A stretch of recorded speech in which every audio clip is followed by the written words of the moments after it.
দর্শক, এই বিষয়ে সর্বশেষ খবর জানাতে আমাদের সাথে যুক্ত হচ্ছেন প্রণবেশ চক্রবর্তী।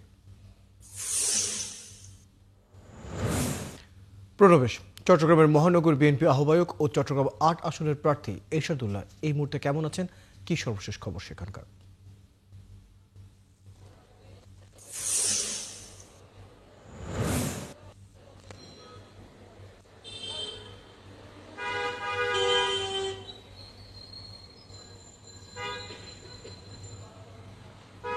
রয়েল চট্টগ্রাম মহানগর বিএনপির আহ্বায়ক এবং চট্টগ্রাম ৮ বোয়ালখালী আসন থেকে বিএনপির মনোনীত প্রার্থী এরশাদুল্লাহ তিনি এভারকেয়ার হাসপাতালে ভর্তি আছেন। তবে তার শারীরিক অবস্থা এখন স্থিতিশীল রয়েছে।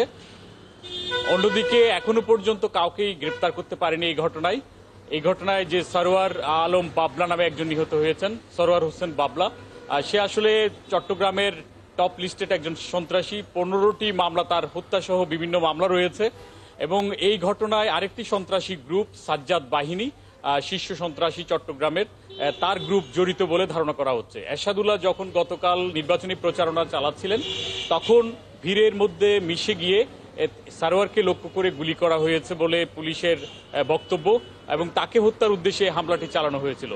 এরশাদুল্লাহ মূলত যখন নির্বাচনী প্রচারণা চালাচ্ছিলেন পরে তিনি নামাজ পড়ে বাইরে বেরিয়ে তিনি কয়েকজনের সাথে কথা বলছিলেন এবং লিফলেট দিচ্ছিলেন। সেই সময়ই ভিড়ের মধ্য থেকে এই হামলার ঘটনাটি ঘটে। তো পুলিশ যেটা জানিয়েছে যে তারা অনুমান করছেন যে সাজ্জাদ বাহিনী তারাই কাজ করছে। দুজন সাজ্জাদ রয়েছে, যে শীর্ষ সন্ত্রাসী সাজ্জাদ আলী সে দেশের বাইরে, অন্য ছোট সাজ্জাদ যে সে জেলে বন্দী আছে। তারা এই অবস্থায় তাদের বাহিনীর মাধ্যমে বিভিন্ন জায়গায় এই কর্মকাণ্ডগুলো তারা করে থাকে। সরোয়ার একসময় তাদের বাহিনীর সদস্য ছিল এবং তাদের যে এলাকায় আধিপত্য নিয়ে বিরোধ, সেখান থেকেই এই সংঘর্ষ হয়েছে বলে পুলিশের বক্তব্য। তো পুলিশ বলছে তারা সর্বোচ্চ কাজ করছেন।